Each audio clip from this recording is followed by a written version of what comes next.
Hola, ¿qué tal? Mi nombre es Lore y en esta ocasión tengo un podcast increíble. Les va a gustar muchísimo. Estoy con el doctor Shamir Peinbart, con maestría en medicina estética y anti-aging. Así que dejen su like, dejen sus comentarios al final de este video y suscríbanse. Y pues agarren su tacita de café porque ya vamos a iniciar.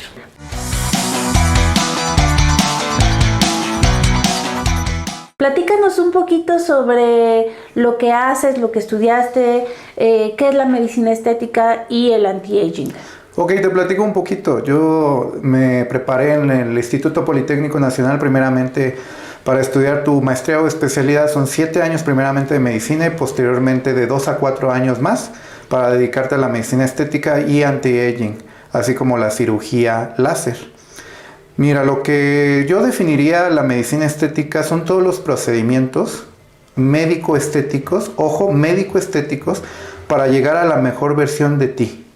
Que podamos mejorar tanto la parte facial, corporal y todos los tratamientos que engloba todas las herramientas que tenemos nosotros médicos para, como te digo y repito, sacar tu mejor versión y poderte ayudar a mejorar el aspecto físico, social y por qué no también espiritual. Claro, porque hay que verse bien por dentro y por fuera. Exactamente. ¿Hasta qué punto la medicina estética está uniformando la belleza de hombres y mujeres? La medicina estética realmente siempre ha existido y estándares son universales. Nosotros hablamos de estándares como profesionales, pero hablamos de medidas universales en la medicina estética. Todo lo que es facial y corporal se puede medir, angular, así como una casa tiene sus medidas, nosotros hablando del corporalmente o facialmente lo podemos medir. Entonces, si llevamos a la medicina estética a un plano medible, vamos a encontrar que armonizamos rostros y armonizamos cuerpos. Todo lo demás son mitos y realidades que las redes sociales nos han traído como estándares realmente. Pero en la medicina estética por libro, hay algo que se llama visajismos, que son las medidas profesionales o estándares para armonizar cuerpos y rostros. Y así la paciente o el paciente se pueda ver más guapo o bella. Pero realmente los estándares de las redes sociales son muy aparte de lo que es la realidad de la medicina estética. Que fíjate que he visto una moda que últimamente ha salido sobre las narices muy puntiagudas, muy chiquitas. Y todas las chavas, no sé si los chavos, pero lo he visto más en mujeres, lo han estado publicando. Aquí les voy a dejar las imágenes. Este tipo de narices ha sido tendencia y se les conoce como narices de princesa de Disney. Son narices estéticamente delgadas, muy respingadas, muy pequeñas, creando la idea de ser un símbolo que denota belleza, bondad, inocencia, educación, inteligencia, rol de víctima, un estatus de clase social alta, en contraste con las villanas y villanos de Disney, que sus narices son anchas, anguladas hacia abajo, grandes, asimétricas, que denotan fealdad, maldad, frialdad, rol de victimaria, clase social baja y hasta cierta vejez. ¿Qué opinas de estas tendencias y estos atributos? Sigamos. ¿Tú hasta qué punto crees que es viable que los padres aconsejen a sus hijos a que no se hagan este tipo de operaciones? Primeramente tienes que conocer a tu médico, que te vaya guiando y te explique, como te decía, la armonización facial, ¿no? Que te vaya guiando para ver qué es lo que te corresponde a ti como paciente. Si vamos como a un catálogo, por ejemplo, lo que tú mencionas de todas las narices son iguales, pues no, porque no todos los rostros son iguales. Entonces, inclusive de los padres a los hijos no somos iguales. Tenemos una carga genética, pero si hablamos que actualmente ponen como si fuera un catálogo las narices, los labios y todo, pues está erróneo. Entonces, como te digo, son modas, pero lo que es la realidad en la medicina y cirugía estética es tomar tus medidas para llevar tu mejor versión de esa parte del rostro, esa parte corporal. Como te digo, sacarle el mayor provecho y explotar tus angulaciones para que vayan y concuerden con tu rostro o con tu cuerpo. Todo lo demás es falso, por decirlo así, ¿no? Entonces, los padres moralmente deben de apoyar a los hijos buscando buenos médicos o comparando entre 2 o 3 médicos, no más, porque también te puedes confundir, y determinar quién es el médico que te da la mayor información y sientas la mayor confianza con él. Ok, ¿y tú crees que sí es viable que una niña de 15 años tenga la opción de operarse las boobies, las pompas, o sea, o la nariz? No, porque científicamente y por bibliografía los tejidos todavía no están maduros para las niñas o los niños o los adolescentes, ¿no? Que por edad de 15 a 18 años todavía son adolescentes. Entonces hay que esperar un poquito a que maduren más los tejidos de los adolescentes después de los 18 años, que en el caso de las mujeres van madurando entre los 19 y 21 años y en el caso del hombre entre los 21 a 23 años, para determinar cómo tal hacerse un procedimiento quirúrgico. Hay cirugías muy puntuales que sí podemos abordar desde los 16, 18 años como la rinoplastia, pero hablando de que necesitan también funcionalmente una mejoría. Entonces hay pacientes que no pueden respirar desde sus 16, 18 años. Bueno, podemos determinar y exentar. Tal vez ahí podemos realizar el tipo de cirugía como una rinoplastia, pero hay que ser muy puntuales. Yo les recomiendo dejar que evolucione su edad y su maduración de tejidos hasta sus 18 años para ya empezarse a hacer sus cirugías. Fíjate que me encontré un video. Es de una persona muy cercana de la misma universidad donde yo estudié. Te va a mostrar este video, a ver cuál es tu opinión. Ella lo único que iba a hacerse es una rinoplastia. Ok. Y mira, chécate este video. Ok. Con todo respeto, les comparto un fragmento para contextualizar lo que comentará el doctor con respecto a la mala praxis médica. Ustedes pueden ver el video completo en Facebook en la cuenta de Carla Vital. Es un video público que, como la misma Carla comenta al final, tiene como fin dar a conocer el caso de su hermana y evitar más negligencias médicas. Que en paz descanse y justicia para Claudia Vital. De la clínica la dieron de alta a la 1 de la mañana. La doctora ya no estaba presente, solo dejó su alta firmada y ella se retiró. Desde que amaneció al otro día, Claudia no se sentía bien. Estuvimos en contacto con la doctora, se le mandaron mensajes informándole que no estaba bien. Claudia se sentía muy mareada, tenía mucho asco, vomitaba todo, le dolía mucho la espalda, le dolía muchísimo la cabeza. Todo eso se le dijo a la doctora. Resulta que el acta de función y la necropsia de ley dicen que la causa de muerte fue herida por mecanismo punzante penetrante de cráneo consecutiva a procedimiento quirúrgico por rinoceptoplastia. Pero al irse a periciales de la Procuraduría manifestaron que la causa de muerte había sido neumonía, cosa que evidentemente sabemos no es cierta. Hay muchas incongruencias y responsabilidades de servidores públicos que en lo que podemos ayudar es eso, que ninguna otra persona vaya a pasar por lo mismo, que ninguna otra familia vaya a pasar por este proceso tan doloroso que es perder a un ser querido. Mira, respecto a la paciente vamos a desglosarlo en dos aspectos. En paciente y médico. Aquí yo no soy alguien para determinar ni juzgar, pero tenemos que ser muy puntuales cómo se aborda un tipo de cirugía así. ¿Qué le toca a la paciente? Bueno, a la paciente le va a tocar principalmente tres aspectos.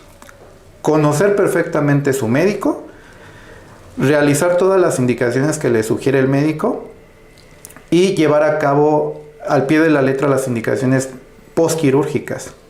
Esos principalmente los tres aspectos del paciente. Los tres aspectos del médico es dominar la técnica quirúrgica, darle toda la información a la paciente, tanto beneficios como riesgos, y llevar muy cercanamente el proceso de recuperación de tu paciente. No exentamos ningún médico los riesgos que puede pasar con nuestras pacientes, claro, pero tenemos que ser muy cautelosos y muy precisos en dar indicaciones y revisar a nuestros pacientes, sobre todo las primeras 24 48 horas posterior a una cirugía, porque es el periodo crítico de un postquirúrgico después de una cirugía, donde podemos tener esas complicaciones de que la paciente pueda desvivir. Entonces aquí, en este caso muy particular, yo creo que la doctora se confió y no le dio la atención oportuna a la paciente. Claro, no puedo tampoco hablar hasta dónde llegó o cómo era su técnica quirúrgica, los conocimientos si los tenía totalmente perfeccionados, cómo fue el tipo de anestesia, qué información le dio a la paciente sobre beneficios y riesgos. Entonces, de entrada tenemos una mala información de la médico hacia su paciente y de la paciente tal vez, no sé, por no investigar bien a su médico y sus cirugías previas. Mi opinión es que, como en todo, hay riesgos, hay que meternos más a investigar el caso. Probablemente fue una negligencia médica, tal vez la doctora no hizo su cirugía como debería de ser, o su técnica quirúrgica no fue viable o exitosa, y pues pasa este tipo de situaciones. ¿Y tú cómo ves esto del rostro? Porque se ve un rostro de la chica pues muy mal, o sea, no se ve como inflamada, no se ve como un rostro normal. Claro, pues es que no sabemos exactamente la técnica quirúrgica que se utilizó, cómo fue el transquirúrgico durante la cirugía, qué complicaciones pudo haber. Eso lo sabemos nosotros médicos al momento de estar en un procedimiento, sabemos exactamente cómo es nuestro trabajo, pero si sabemos que algo se nos complicó, todavía tenemos que poner más atención sobre nuestros pacientes, ¿verdad? Y por ejemplo, al final del video ves que dice que le perforó, parece ser, ¿no? Que le perforaron ahí, que pudo, o sea, obviamente no te consta, ¿no? Pero claro. Estamos basándonos exclusivamente en lo que se comenta en el video. Claro.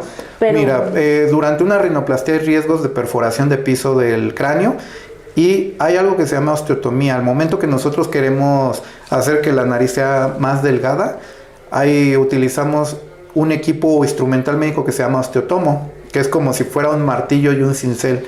Entonces estamos induciendo una fractura para que la nariz cerremos esos cartílagos o ese hueso.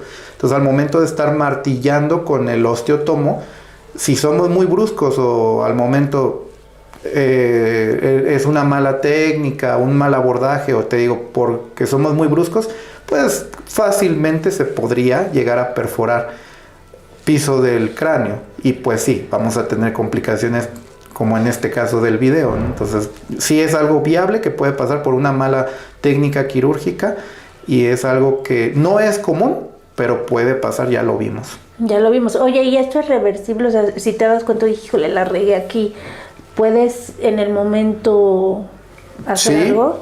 Todo, nosotros pues nuestra preparación médica es precisamente para poder hacer reversible complicaciones, o estar preparado para que si se nos presenta una complicación, poderla resolver. Eso es lo más importante con los médicos o tus médicos. Yo siempre les comento a mis pacientes, yo estoy preparado para las complicaciones que se me puedan presentar sobre un procedimiento o cirugía.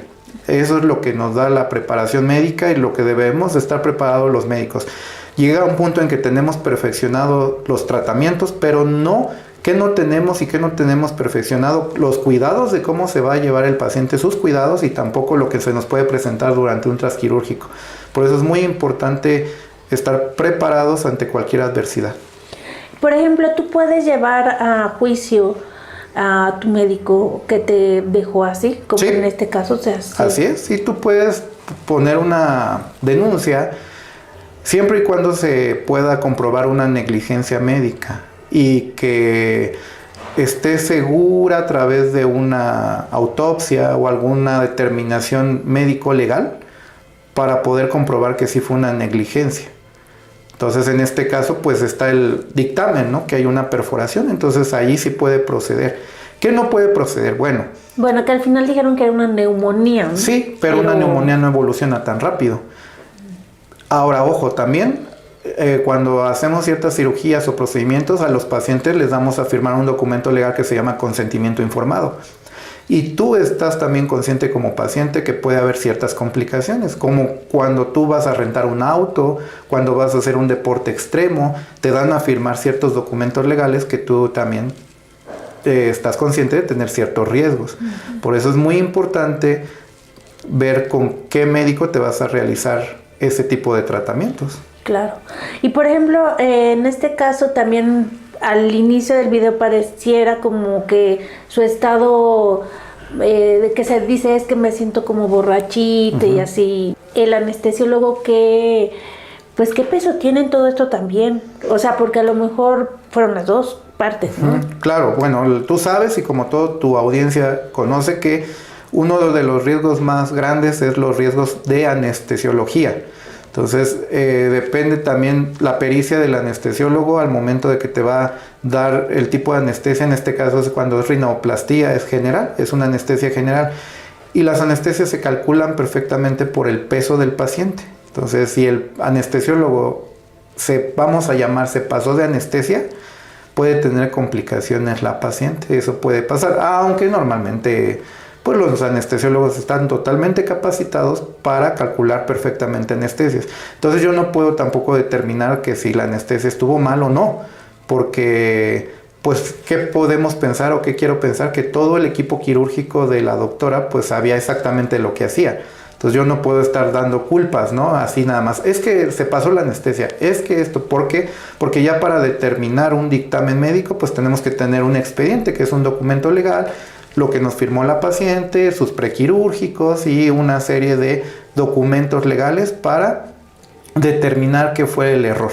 Fíjate, lo que estás diciendo es muy importante porque quiere decir que, o sea, tú estás hablando de 3 documentos ahorita, ¿no? Que se deben de hacer y tú como médico, ¿no? Y que en cualquier caso de alguna urgencia se debe presentar, ¿no? Los preoperatorios. Exactamente. Los quirúrgicos y los del después, ¿no? Exactamente. Y también presentas a tu equipo médico ahí, en alguno de esos documentos. Por supuesto, y cada miembro de mi equipo médico tiene su documentación que le va a informar al paciente y que el paciente va a firmar con el cirujano, con el anestesiólogo, con la enfermería, con la clínica. Son documentos legales importantes que las pacientes o los pacientes deben de tener conocimiento. Pero por eso es que todo eso de que son consultas, por ejemplo, por métodos digitales como el WhatsApp o el Zoom, pues es imposible, ¿verdad? Es un método de información nada más. Como le explico a los pacientes, porque ahorita está de moda, ¿no? Que, oye, doctor, y te mando una foto por WhatsApp. ¿Cómo ves esto? Pacientes que ni conozco, ¿no? ¿Cómo ves esto? Dime qué hacer, qué me tomo, qué hay que hacerle, ¿no? Legalmente es algo que nosotros como médicos pues no podemos determinar a través de una imagen por WhatsApp, ¿no? O sea, entonces es imposible. ¿Por qué? Porque realmente la medicina tenemos que llenar documentos legales y tiene que ser algo muy formal para el paciente. Entonces, todos los medios digitales son informativos, pero no son determinativos de algo formal. Ejemplo, pacientes que llegan y me dicen, mira, doctor, vi esto en TikTok, ¿cómo ves esto y esto? Y les digo, ¿y qué te parece si yo te digo que soy un médico que me preparé por TikTok? Vas a salir corriendo, totalmente, y vas a decir, no. Y les voy a decir, ¿qué crees? Que aprendí a poner Botox en TikTok. Aprendí a hacer esto en TikTok. ¿Y qué vas a hacer tú? Pues vas a salir corriendo. Bueno, lo mismo pedimos nosotros. Vi esto en TikTok, ¿cómo ves? Házmelo. No, bueno, hay que determinar si eres candidata, ¿no? A tener en cuenta que los medios digitales es nada más algo informativo, que nada más podemos ver, vamos a llamar algo muy superficial o por encimita, porque la realidad es totalmente diferente y que ya existen métodos legales y formales en donde cuidamos a los pacientes y también nosotros nos cuidamos como médicos. Uh-huh. ¿Alguna vez has rechazado a algún paciente que se quiera hacer algún procedimiento que digas, espérame tantito? No. Okay. ¿O sí? Sí, claro, muchas veces hemos rechazado muchos pacientes. Te explico. Hay aspectos muy importantes que debe de tener un paciente o una paciente para hacerse un procedimiento tanto de medicina estética y cirugía estética. Primero tiene que tener una estabilidad y salud emocional. Eso es muy importante. Una red flag para nosotros médicos es una paciente que no tiene una buena salud mental, hablando de la parte emocional. ¿Por qué? Porque hay pacientes que quieren quedar bien con otras personas, quieren recuperar al marido, quieren provocarle envidia a las amigas. De entrada, si tú estás pensando eso para hacerte un procedimiento, rechazado. Pero nosotros, imagínate, ya tenemos que hacerla hasta de psicólogo prácticamente, ¿no? ¿Por qué? Claro. Porque tenemos que determinar y detectar esos puntos o focos rojos de alerta. Porque son pacientes que no vamos a alcanzar sus expectativas, que sus expectativas están en el cielo y realmente lo que no necesitan es un procedimiento para mejorar estéticamente, sino lo que necesitan es una ayuda emocional, una ayuda psicológica en el que puedan estar a gusto y contentas con lo que son, primeramente. Recuerda que la salud no es la ausencia de la enfermedad, la salud es el equilibrio entre lo orgánico, lo biológico y lo social. Entonces, de entrada, ¿quién rechazamos? A las pacientes o los pacientes que tengan desequilibrios emocionales o que busquen quedar bien con un tercero, de entrada. Claro. Por eso es que esa es la parte fundamental donde hacemos rechazo. El 50% de pacientes, imagínate ahorita que está de moda la salud emocional, rechazamos entre un 20 y 25% de pacientes porque buscan hacerse algún procedimiento o mejora, pero para quedar bien con alguien más. Fíjate, imagínate. ¿Tienes un ejemplo así claro? Sí, por supuesto, una mujer 35 años, 38 años, que la dejó su marido y que ella ya quiere volver a dar su segundo aire. Entonces, ya sabemos el perfil, viene, oye doctor, no estoy bien con mi vida, no estoy bien conmigo, me acaba de dejar mi marido hace un mes. Y te lo cuenta. Por supuesto que nos cuentan todo, aquí nos platican todo, ¿no?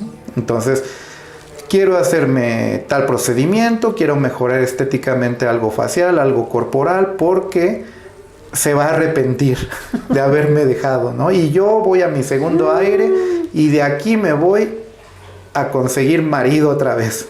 Entonces, imagínate. Sí, qué fuerte, ¿no? Entonces, imagínate si yo me prestara para eso. ¿Y tú qué le dices? ¿Cuál fue tu reacción? Bueno, pues vamos llevando muy meticulosamente el caso y le voy explicando que primeramente pues tiene que resolver la parte emocional y personal. Claro. No es como tal un rechazo, pero nosotros ya sabemos que no está preparada todavía esa paciente para un cambio. Porque estos cambios que tú te vas a hacer en la medicina o cirugía estética son cambios que van a repercutir en tu salud emocional. Para bien o para mal. Claro. Ojo allí. Entonces es importante. Hay pacientes que llegan a tener esos cambios y no pueden con esos cambios. Y entonces en vez de sentirse mejor, se empeoran, por decirlo. Entonces imagínate un perfil de una paciente que se acaba de dejar, una pérdida, ¿no? De una relación, al final es una pérdida. Y entonces tú querer aprovecharte de eso para quedar bien o demostrarle que se va a arrepentir tu expareja, pues no. Primero se debe de trabajar en la parte emocional, psicológica, orgánica y social, ¿no? Esa persona. Claro, y te ha tocado, por ejemplo, o has escuchado algún caso de, bueno, dices, bueno, ok, te voy a hacer tu tratamiento, ¿no? Uh-huh. Algo sencillo. Y todavía se ve mal, y, o sea, ella se percibe mal. Sí, totalmente. Y que no, es que te juro que ya quedaste bien, ya hasta aquí llegaron los arreglitos. Sí, en el 100%, esto está bibliográficamente comprobado y hay estudios y todo. De un 100% de pacientes, el 25 a 30% siempre van a querer más. Y es lo que pasa muchas veces con las artistas, ¿no? Y me dicen, todas las pacientes me dicen lo mismo. Oye, ¿y por qué fulanita de tal se ve así? ¿O por qué quedó así? Ah, porque ellas no tienen un límite. Y aparte, pues en la parte económica, pues tienen para pagarlo. Entonces llega un punto en el que se convierte en un negocio para la clínica o para el médico, en el que no les ponen límites y por eso caen. Y recuerda que la línea es muy delgada de lo que es lo natural y que se ve bonito. La línea es muy delgada y puede pasar la paciente a verse ya ridícula, con bolas, con aspecto no natural, caer en complicaciones, y es lo que nosotros día a día batallamos con ese tipo de mala praxis, ¿no? Claro. Así es, pero pues sí, te digo, documentado está que el 25 a 30% siempre van a buscar más expectativas porque no están conformes como han quedado. Ahora, ya que estamos en este tema de los cambios, tú sabes que ahorita también ya se abrió mucho el tema del transgénero. Así es.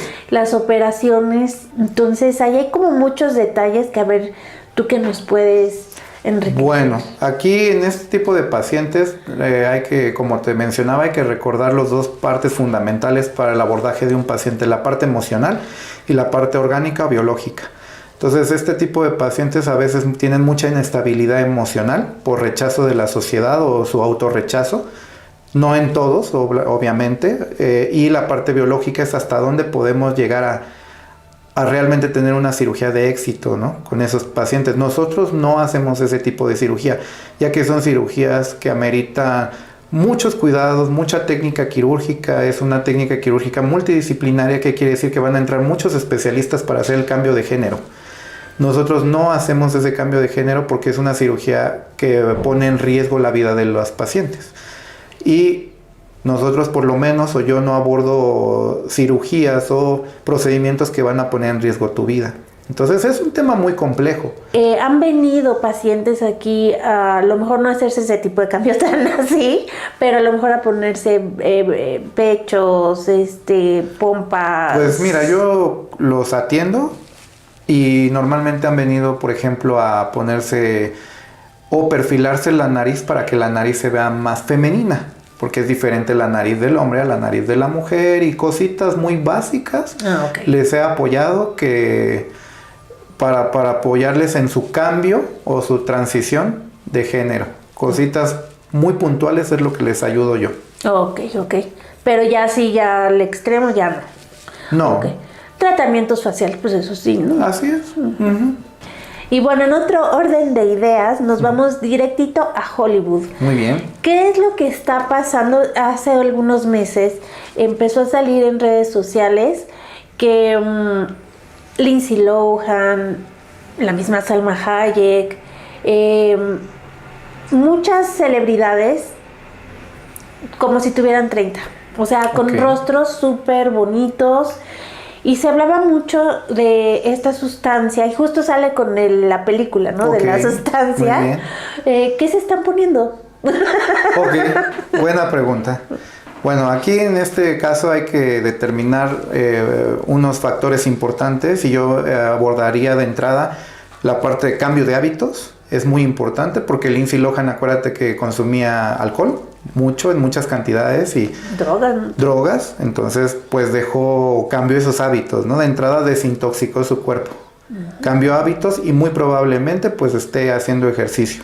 Entonces tú recuerda que el ejercicio te va a cambiar la vida. Claro. Entonces cambio de hábitos, hace ejercicio. Bueno, pero no se quedan ahí nada más. ¿Qué viene? Bueno, pues vienen lo que tú llamas la sustancia, ¿no? Como la película. Actualmente, pues tú sabes que la medicina avanza bastante. Cada año nos tenemos que ir preparando y actualizando. Entonces, ahorita está muy de moda productos que se llaman bioestimuladores. Y esos bioestimuladores son productos que van a hacer que se haga o se mejore la producción de colágeno, elastina y ácido hialurónico de tu propio cuerpo. Entonces, si normalmente, vamos a poner un ejemplo, si normalmente una paciente de 20 años, pues no necesita un bioestimulador, porque está su piel nueva, porque todo está en su lugar. Pero una paciente a partir de los 30 años ya empieza como tal a perder colágeno y elastina. No se diga más si hablamos de una paciente de 40 a 50 años, donde ya baja su producción de colágeno y elastina. Entonces, estos bioestimuladores te van a apoyar para, como su nombre lo dice, estimular esa producción de colágeno y elastina hasta un 40 a 60% de producción de colágeno y elastina. ¿Qué vas a ver reflejado en tu piel y en tu rostro? Un rejuvenecimiento espectacular, como si hubieras dormido durante un mes, ¿no? Como ese efecto Cenicienta. Entonces hay bioestimuladores de buena marca que estamos utilizando actualmente para hacer ese efecto de Hollywood. Que no nada más utilizamos esos bioestimuladores, son muy buenos, pero también podemos echar mano de otros tratamientos como láser, como la misma toxina botulínica o el botox, algunos rellenos que, bueno, ya se han venido utilizando desde hace años, pero que actualmente está de moda, y que los laboratorios han hecho mucha investigación y mucho énfasis en sacar productos que nos ayuden cada vez más a revertir los daños del envejecimiento. He escuchado que los bioestimuladores te lo ponen, pero pues sí, el efecto lo ves un mes después. No es inmediato. Claro, puedes verlo hasta 3 o 4 meses después. Okay. Entonces por ejemplo, estas celebridades desaparecen 3 meses, 4 meses. Se van de vacaciones. Se hacen su refresh, se hacen su tuning, se tunean, se hacen y desaparecen 3 meses, y cuando reaparecen ante las cámaras y ante el mundo, de repente tú los ves y dices, wow, ¿qué se hizo? ¿No? Bueno, como te digo, cambian hábitos, hacen ejercicio, también tratan su salud emocional, y bueno, con la Con el avance tecnológico en la medicina estética y anti-aging, tenemos este tipo de tratamientos que no amerita una cirugía y que podemos revertir daños del envejecimiento hasta 8 a 10 años, imagínate. Está cañón, ¿eh? Ahora, la diferencia, o qué recomiendas, o a ver, ahorita tú qué nos respondes, entre el CO2 o estas sustancias. Ok, bueno, muy buena pregunta y son tratamientos totalmente diferentes. Un CO2 o láser CO2 es para tratamientos a nivel de la epidermis y dermis, o sea, llegamos hasta la segunda capa de la piel y vamos a hacer un efecto de tensado a través del calor. ¿Sí se entiende? Entonces vamos a utilizar los efectos y el mecanismo del láser, que es el calor, para planchar tu piel, para que tu piel la mandemos a la tintorería y se vea planchada y joven. Y cada sesión es cada mes, hasta completar entre 3 a 6 sesiones máximo. Entonces hacemos un rejuvenecimiento a través de algo que se llama fototermólisis selectiva o a través del calor. Yo le digo a las pacientes, vamos a mandar tu piel a la tintorería para quitarle arrugas, para cerrar poros, para que se vea una piel rejuvenecida y casi inmediatamente. Los bioestimuladores, a diferencia de un láser, es que van a ir haciendo poco a poco su efecto hasta completar su efecto entre 3 a 4 meses y van a bioestimular tus células para que solitas produzcan más, entre 30 a 40% la producción de colágeno y elastina. Ahora, si te puedes poner más, o hacer los dos procedimientos, bueno, pues vas a quedar como Lindsay Lohan, ¿no? Ah, ¿se puede hacer los dos? Por supuesto. Entonces Lindsay Lohan, poniendo como ejemplo, no nada más se hizo un procedimiento, mínimo se hizo 3 procedimientos. Ya. Probablemente un láser, probablemente bioestimuladores, complementado con algunos rellenos, ¿no? De ácido hialurónico o alguna otra sustancia para estimular esta producción natural de colágeno y elastina. Ok. Bueno, he escuchado que ya el ácido hialurónico que va para afuera, porque dicen, bueno, si bien sí hay como un tiempo límite de que se te absorbe,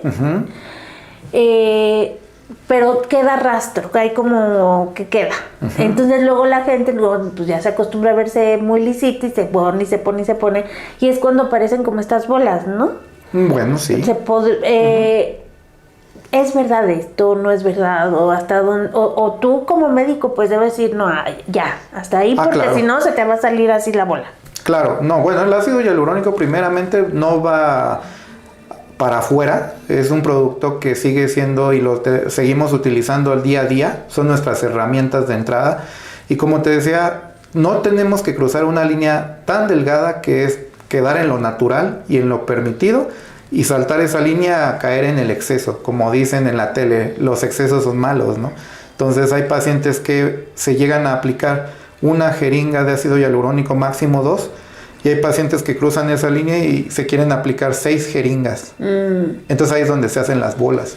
Entonces todo depende de la cantidad, ¿me entiendes? Todo va a depender de la dosis o la cantidad. Nos tenemos que mantener en una cantidad o dosis adecuada para la paciente. Y cuando excedemos esa cantidad y queremos ir más allá, caemos en el error. Y entonces caemos en los efectos secundarios, como en la película de la sustancia. Claro. Que empieza y le dan una indicación perfecta, ¿no? Una indicación determinada de 7 días, 7 días. ¿Qué pasa con la protagonista? Empieza a excederse, ¿no? Hasta que de repente cae en las complicaciones. Digo, es algo ficticio, pero puede pasar, ¿no? Pero al final, como dicen, la realidad supera la ficción. Y es lo que pasa, y es lo que vemos día a día con algunas artistas, ¿no? Que de repente pasaron de verse natural y bien a verse con bolas, como yo les digo, como calamardo guapo. ¿Cómo ves tú o no? Exacto. Claro. Ok, y bueno, y tú como el médico, digamos, de cabecera, pues si ya conoces a tu paciente, sabes lo que le pusieron, ¿no? Bueno, en teoría se debería uno de quedar con el mismo, ¿no? Exactamente, yo como médico y normalmente ya una paciente que acude con nosotros, pues las trabajamos y tratamos años. Tengo pacientes ya de muchos años que siempre se mantienen en la naturalidad, se ven jóvenes, se ven atractivas, se ven bonitas, se hacen sus arreglos y mantenimiento y siempre se ven en un aspecto natural. Nunca cruzamos esa línea para que ya caiga en lo ridículo, en las dosis excesivas y donde ya no se va a ver bien la paciente, aunque tengan los recursos para pagarlo. Claro. ¿Entiendes? Entonces yo sí les pongo un alto, que es muy importante siempre que tu médico sí te ponga el alto y te diga hasta aquí, porque si cruzas esa línea delgada, pues es donde vienen todas esas complicaciones y esa mala praxis y ese salto a lo no natural, cayendo en lo ridículo o cayendo ya hasta en poner en riesgo tu salud. Claro. Oye, ¿has visto estos videos de los rusos que hacen unas cirugías a las señoras ya más grandes, más maduras, con más arrugas, y les abren toda la cara? O sea, les hacen todo el surco, las abren así, las mega estiran. Obviamente, pues ya no son ellas, ¿no? Claro, la verdad es que no los he visto esos videos. En México nos mantenemos en lo permitido y en lo que está ya bien establecido y estudiado, y no experimentamos todavía cuestiones. Si ese tipo de cirugías a lo mejor en algún momento están ya bien documentadas y no tienen complicaciones o riesgos a la salud o a la estética de las pacientes, tal vez lleguen para México, pero hasta estar seguros lo podríamos hacer. Normalmente, para tener un procedimiento que lo podamos ya implementar en una paciente, tiene ese producto que haber pasado por muchas pruebas, como los bioestimuladores, ¿no? Ya tuvieron que haber pasado por muchas pruebas durante años para que después ya lleguen al mercado y se puedan hacer uso en el cuerpo humano. Claro. Pero pasan años. Sí, porque yo lo que veo es que esas cirugías son muy agresivas. Sí. Y no hay que dejarse llevar, ¿no? Por lo que claro. vemos, porque imagínate que yo, quiero algo así, y con tal de no verte la cara arrugada, ya no te importa. Exacto, Ajá. Sí, ya caes en el exceso. Ya no te importa, dices, pues de tener mis 70, 60 años y verte viejita, a verme estirada y ya no te importa ni tu fisonomía, ¿no? Claro, pero pues aquí estamos hablando que no te importaría ni tu salud, ya no te importaría ya nada. Entonces ya estamos cayendo en una inestabilidad emocional de la paciente, lo que hablábamos hace rato, ¿no? Faltan 2 preguntitas. Claro. La primera, yo sé que ella es muy conocida, Alejandra Guzmán, y todo el mundo la pone de ejemplo, o Aline May. Ajá. Pero dices, justo, ¿no? Hace rato hablaba sobre, es que tienen tanto dinero que pueden hacerse las operaciones o los procedimientos que quieran, pero ¿por qué quedan tan mal? O sea, ¿realmente van con buenos médicos? ¿O tú qué sabes del ambiente oscuro y turbio que hay también en esto? Ok, mira, en esto de la medicina y cirugía estética, de hecho hay una contraparte oscura, ¿no? O sea, lo que la gente normalmente no ve y lo que nosotros como médicos conocemos, ¿no? Y nosotros como médicos sabemos quién es quién y cómo trabaja cada quien. Entonces recuerda que también la medicina estética lo han hecho mucho como un negocio. Entonces, si la paciente, como tú dices, tiene para pagar, hay médicos que, vamos a decir, no tienen llenadera, pues tampoco tienen ética y pueden seguir aceptando dinero cuando realmente ya no es viable hacerle más procedimientos a las pacientes, ¿no? Ya llegó al límite. Pero para los médicos dicen, bueno, pues a mí que me sigan pagando. Y eso es totalmente un error. Entonces, como te decía, caen en un exceso, las pacientes caen en un exceso y cuando cruzas esa línea de exceso, bueno, pues vienen complicaciones. ¿Qué complicación? Puede hasta desvivir la paciente. No hay una complicación que yo te diga, va a pasar esto y esto y esto. No, van desde un poquito, ponme un poquito más. Y si permites eso, un poquito más te vas a ver más mal, ¿me entiendes? Claro. Entonces pasas de como una curva, como si fueras escalando una colina, vas, llegas a tu punto máximo de verte bien y natural, pero si tú excedes y das un paso más allá, ¿qué pasaría en la colina? Te vas hacia abajo. Y es irte hacia abajo, es poner en riesgo tu salud, poner en riesgo tu estética, tu anatomía y la función de cada órgano. De cada órgano. Exactamente. Y hablando, por ejemplo, del IME, pues es otro caso también muy importante que ya venía desde ya hace años, que todavía no estaba muy en boga la medicina y cirugía estética. Pues tenemos esta parte de que había gente sin ética, gente con una mala praxis, sin escrúpulos, que inyectaba aceites, ¿no? Entonces eso lo sabemos y hemos convivido con eso día a día, y en las noticias, por ejemplo, como la Matabellas, ¿no? Una persona sin ética, sin escrúpulos, sin estudios, y que inyectaba a las personas con aceites de cocina o aceites de carro. Como sustancias que voluminizan, pues vas a ver un efecto, sí, las primeras 24 horas, pero posteriormente, pues vienen todas las complicaciones, que es poner un producto que no es compatible con tus células. Y vienen toda una serie de complicaciones como fibrosis, que se te hagan bolas, que se te hagan perforaciones, como lo que le pasó a Limé. Por eso es que quedó con una inflamación ya para siempre, que su cara se deformó. Estamos hablando de deformidades, pero por sustancias que no son compatibles con el cuerpo.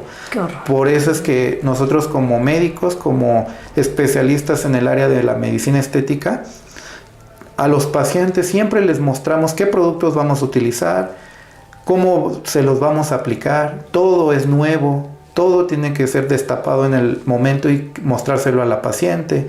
Solamente esos productos nos los venden a los médicos que tenemos las cédulas para poder comprar ese tipo de productos, ¿verdad? Y entonces siempre les mostramos a las pacientes cómo es su producto y lo que debe de tener el producto respecto a lo legal, que deben de ser registros ante COFEPRIS y ante la FDA. Son prácticamente 2 registros que deben de tener todos los productos.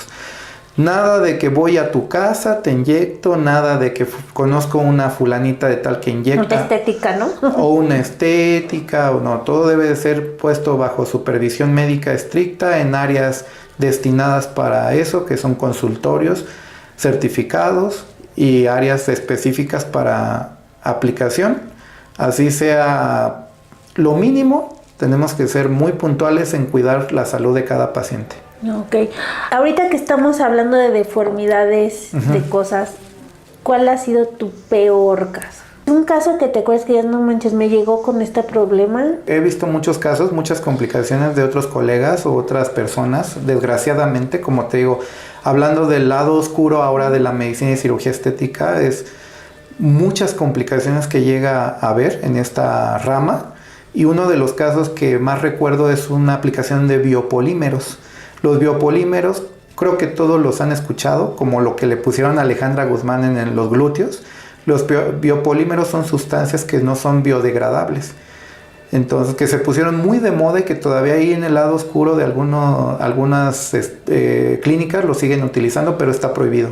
Entonces, me acuerdo de una paciente que le pusieron biopolímeros en los glúteos, y los biopolímeros normalmente buscan una salida. La salida puede ser hacia la parte externa de la piel, o la salida puede ser buscar salida pero hacia la parte interna del cuerpo. En este caso, pues ese tipo de sustancias se van hacia el músculo, buscan salida hacia el músculo glúteo. Entonces se llena y se deforma todo el músculo y empiezan a perforar el músculo. ¡Uy, qué horror! Y ya en cirugía se ve como si fueran perlitas, como las que les ponen a las plantas como bolitas de gelatina. Así se ve un biopolímero que empieza a comerse o a carcomer el músculo. Ay, no. Y deforman pues los órganos y las estructuras. Entonces ese tipo de... ¿Te llegó ese caso? Me llegó ese caso, y pues es de mucha tristeza, ¿no? Porque las pacientes terminan en mutilaciones realmente de la estructura que donde le inyectaron la sustancia. O sea que en cuanto te pongan algo así, digo no tú, pero en su caso, luego avísale al médico. Sí, y no debería de pasar. No debería pasar. No debería de pasar. ¿Por qué? Porque tú como paciente, ¿qué debes de ver y qué debes de estudiar? A tu médico, lo tienes que investigar a tu médico. ¿Quién es? ¿De dónde viene? ¿Dónde estudió? Pedir las cédulas. Sus cédulas, que afortunadamente en México hay un registro nacional de profesiones. Entonces tú te metes a Registro Nacional de Profesiones, lo googleas, pones el nombre completo de tu médico y ahí debe de aparecer sus cédulas, ya sea que tenga 1, 2 o 3 cédulas. Esa es una ventaja que tenemos todos los usuarios, de poder ver a tu médico, a tu profesionista en el Registro Nacional de Profesiones. Ok. Pero quiero preguntarte, ¿a quién admiras? ¿Quién es tu inspiración? Ok, muy bien. Mira, yo admiro realmente un ejemplo, un líder que yo te diga, admiro a esta persona como tal. Más bien admiro a muchas personas y admiro a las personas que tienen la capacidad de tener un estudio y una preparación constantemente. Admiro a aquel profesionista que busca día a día ser mejor. Admiro al deportista que cada día se prepara más. Admiro a la mujer que va y sale a la calle a trabajar.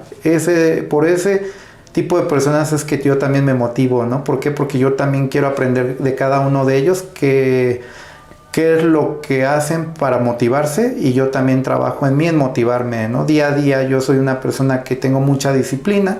Me levanto, voy a hacer ejercicio, voy al gimnasio, vengo acá al consultorio a trabajar, tenemos un horario, de allí estudio, sigo preparándome, porque esto no se acaba. Es día a día seguirte preparando. Asisto a los congresos, veo amistades los fines de semana para compartir también con ellos. Algo muy importante en la vida es compartir. Entonces día a día trato de ser mejor, ¿no? También medito, en las noches medito 15 minutos. Es muy importante para tu audiencia que tomen el hábito de meditar. Sí, qué bonito. Es muy bonito eso, ¿no? Y entonces la suma de esos esfuerzos día a día constantes es lo que nos lleva al éxito. Así es. Shamir, la verdad es que estoy muy contenta con la entrevista del día de hoy. Te agradezco muchísimo que me hayas aceptado entrevistarte y nos has dado unas respuestas muy interesantes, y también nos has indicado todo tu esencia, tu procedimiento, tu ser en la práctica y de tu forma de ser, que creo que eso es muy valioso, que te conozcan quién eres, cómo eres y cómo haces esta práctica algo transparente, que muchas personas, muchos médicos no lo hacen. Y te agradezco muchísimo, estoy muy contenta. Yo sé que te va muy bien, pero creo que eres una de esas personas muy valiosas que va a dejar algo más en la estética, en este medio, y también como ser humano, pues eres, en verdad te lo digo, un ser excepcional, un ser de luz, un ser transparente. Te doy las gracias por estar en este episodio número 3 de este podcast. Muchas gracias a ti, Lore, me la pasé muy bien. Aquí tienes tu área, aquí estamos en el consultorio, eres bienvenida cuando tú gustes. Muchas gracias a tu audiencia por escuchar. Me gustaría que formularan sus preguntas, todas las dudas que tuvieran, que te las comentaran, para en una segunda parte poder hablar un poquito con más candela, ¿no? Un poquito más de todas las dudas, todo lo bonito y también el lado oscuro de la medicina y cirugía estética. Pero sí, muchas gracias a ti por estas palabras, por este cierre, me la pasé increíble. Y pues aquí nos estamos viendo. Y no olviden de suscribirse. Salud con este cafecito tan rico. Y a ustedes muchísimas gracias por estar aquí en este episodio número 3 de Café sobre la Mesa. Dejen sus comentarios, suscríbanse al canal y también déjenos su like si les gustó. También me gustaría hacer una dinámica, que me envíen por Instagram o por TikTok fotos y algún comentario que ustedes quisieran que el doctor Shamir nos desglosara, que nos comentaran, por ejemplo, algún caso pues turbio, raro, y que el doctor Shamir nos pueda compartir su opinión. Y nos vemos en una próxima entrevista. Bye bye, nos vemos, buen día, chao.